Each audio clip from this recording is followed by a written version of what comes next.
அனைவருக்கும் வணக்கம். இந்த வீடியோல நம்ம எத பத்தி பார்க்க போறோம்னா, இன்டீரியர்ல ஒரு வாலுக்கு மட்டும் டார்க் கலர் எப்படி அடிக்கிறது அப்படின்றத பத்தி தான் இந்த வீடியோல பார்க்க போறோம். அதாவது நம்ம இன்டீரியர்ல டார்க் கலர் அடிக்க போறோம்னா, ஒண்ணு ராயல் லக்ஸரி எமல்ஷன்ல அடிக்கலாம். அப்படி இல்லன்னா பிரீமியம் ஆப்கலைட் எமல்ஷன்ல அடிக்கலாம். இந்த 2 மெட்டீரியல்ல அடிச்சோம்னா, கலர் சீக்கிரமா ஸ்பேட் ஆகாது. இந்த மெட்டீரியல் இல்லாம ராயல் ஷைனு, ராயல் அஸ்பரா அந்த மெட்டீரியல்ல நம்ம டார்க் கலர் அடிக்கலாம். இந்த டிராக்டர் எமல்ஷன்ல மட்டும் நம்ம டார்க் கலர் சூஸ் பண்ணி அடிக்கக்கூடாது. எதுக்காகனா டிராக்டர் எமல்ஷன் மெட்டீரியல் சீக்கிரமா ஸ்பேட் ஆகிடும். ஸோ வாங்க வீடியோக்குள்ளே போயிடலாம். மறக்காமல் நம்ம சேனலை ஒரே ஒரு சப்ஸ்கிரைப் மட்டும் பண்ணிக்கோங்க. ஓகே, இந்த வாலில் தான் நம்ம டார்க் கலர் அடிக்க போகிறோம். நம்ம அடிக்க போகிற இந்த வாலோட சர்ஃபேஸ் பார்த்தீங்கன்னா ஆல்ரெடி பெயிண்ட் அடிச்சிருக்கு. வாலும் நல்லா தான் இருக்குது. ஸோ அதனால் நம்ம ப்ரைமர் போட வேண்டிய அவசியம் இல்லை.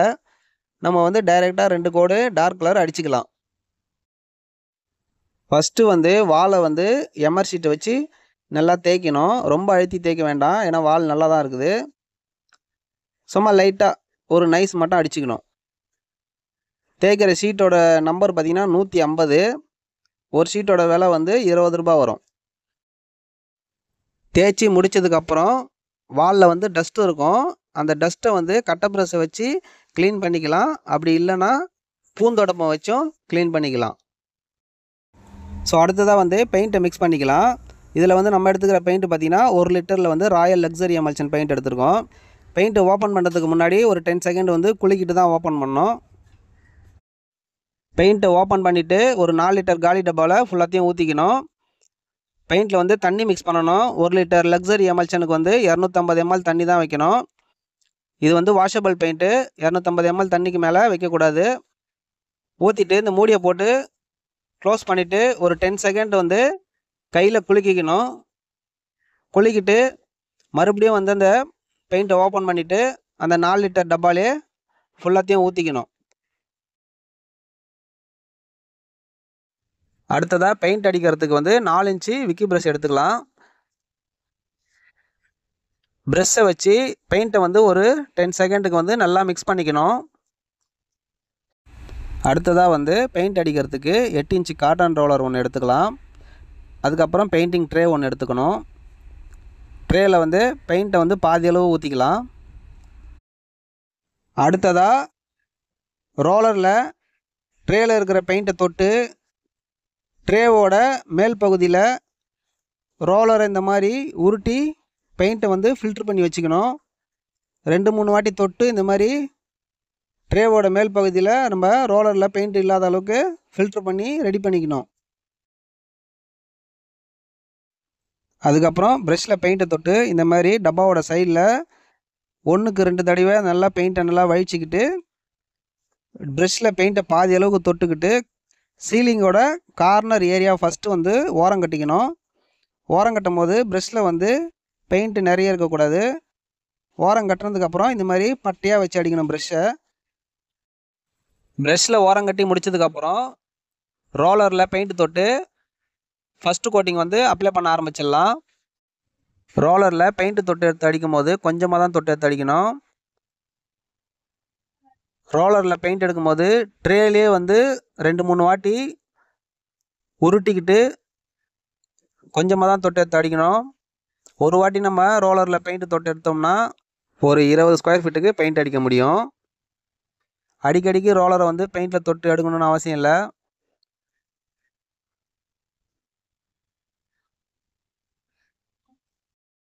ரோலரில் ஃபஸ்ட்டு கோட்டிங்கு ஒரு பிட்டு நம்ம அடிச்சிட்டோம்னா அதுக்கு மேலேயே அந்த வெறும் ரோலரை வச்சு மறுபடியும் கரெக்ட் பண்ணி ஒரு வாட்டி உருட்டிக்கணும். ப்ரஷ்ஷில் பெயிண்ட்டு தொட்டு எடுக்கும்போது 2 பக்கமாக வழிச்சிக்கிட்டு கொஞ்சமாக தொட்டு எடுத்து அடிக்கணும். சீலிங்கில் ஓரம் கட்டும் போது ப்ரஷ்ஷை ஸ்ட்ரைட்டாக எடுத்து போய் ஓரம் கட்டத்துக்கு போயிடக்கூடாது. வாலில் ஒரு 2 இடத்துல ப்ரஷ்ஷை டச் பண்ணிக்கிட்டு அதுக்கப்புறமா ஓரம் கட்ட போகணும். அதே மாதிரி சீலிங்கோட இந்த கார்னர் ஏரியா, அதுக்கப்புறம் வாலோட கார்னர் ஏரியா இதெல்லாமே நம்ம ப்ரஷ்ஷில் தான் ஓரம் கட்டணும். ப்ரஷ்ஷில் ஓரம் கட்டி முடிச்சதுக்கப்புறம் ரோலரில் நம்ம பெயிண்ட் அடிக்க ஆரம்பிச்சிடலாம். ரோலரில் பெயிண்ட்டு தொட்டு அடிக்கும் போது எப்பவுமே வாலோட மேல் கை தான் ஃபஸ்ட்டு அடிக்கணும். ஒரு வாட்டி நீங்கள் ரோலர் தொட்டு பெயிண்ட் அடிச்சிங்கன்னா மேல் கையில் ஒரு கால்வாசி ஏரியாவுக்கு வந்து ஃபஸ்ட்டு கோட்டிங்கை அப்ளை பண்ணிடலாம். ரோலரில் வந்து அடிக்கடிக்கு பெயிண்ட்டு தொட்டு எடுத்து அடிக்கணும்னு அவசியம் இருக்காது. இதில் பார்த்தீங்கன்னா உங்களுக்கே தெரியும். அதே மாதிரி கீழ்கை அடிக்கும்போது இந்த டைல்ஸோட ஸ்கட்டிங் ஏரியா வந்து ப்ரெஷ்ஷில் தான் ஓரம் கட்டணும். முடிஞ்ச அளவுக்கு வந்து இந்த ஸ்கட்டிங்கில் படாமல் பொறுமையாக ஓரம் கட்டி அடிச்சுக்கலாம். அப்படியும் வந்து தெரியாமல் பட்டுச்சுனாலும் பரவாயில்ல, கடைசியில் வந்து காஞ்சதுக்கப்புறம் தகடு வச்சு நம்ம சுரண்டி க்ளீன் பண்ணிக்கலாம்.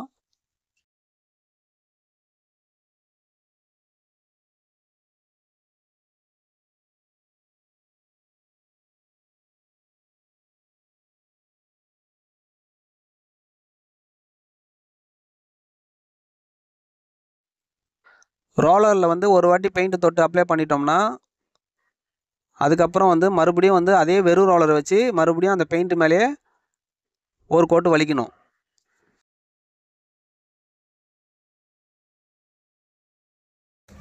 ஒரு கோட் போட்டு முடிச்சதுக்கப்புறம் வால் வந்து 1 மணி நேரத்தில் காஞ்சிரும். காஞ்சதுக்கப்புறம் நம்ம வந்து செகண்ட் கோட்டிங் அப்ளை பண்ணணும்.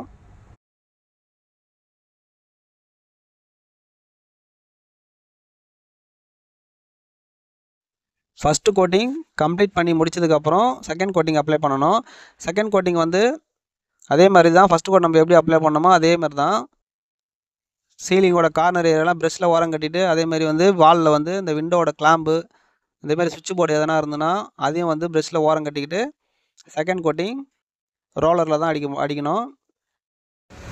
செகண்ட் கோட்டிங் அடிக்கிறதுக்கு ரோலரில் வந்து பெயிண்ட்டு தொட்டு எடுக்கும்போது கொஞ்சமாக தான் தொட்டு எடுக்கணும். அதிகமாக தொட்டு எடுத்து அடிக்கக்கூடாது. ஏன்னா இது வந்து வாஷபிள் பெயிண்ட்டு. ரோலரில் வந்து பெயிண்ட் அதிகமாக எடுத்து உருட்டினோன்னா பெயிண்ட் வந்து அங்கங்கே ஒழுகிட்டு வர ஆரம்பிச்சிடும்.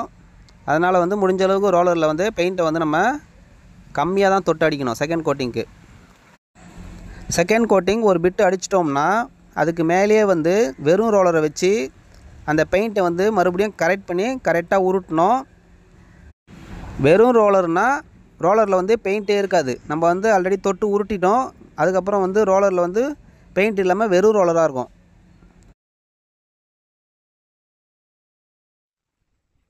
வாலோட மேல் கையில் வந்து ப்ரெஷ்ஷை வச்சு ஓரம் கட்டிட்டு அதே மாதிரி வந்து வாலோட கார்னர் ஏரியாவும் ஓரம் கட்டிடணும்.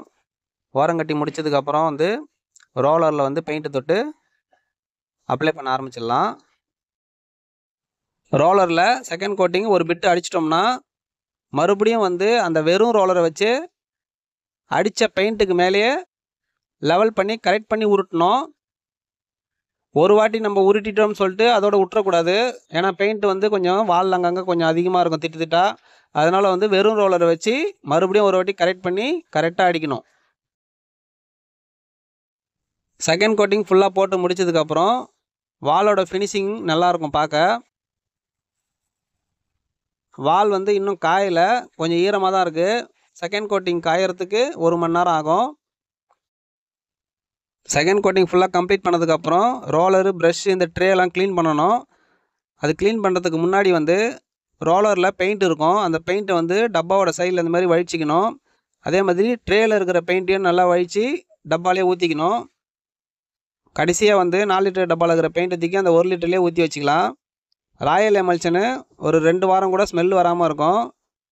ப்ரெஷ்ஷில் இருக்கிற பெயிண்ட்டு நல்லா ஒட்ட வழிச்சிக்கணும்.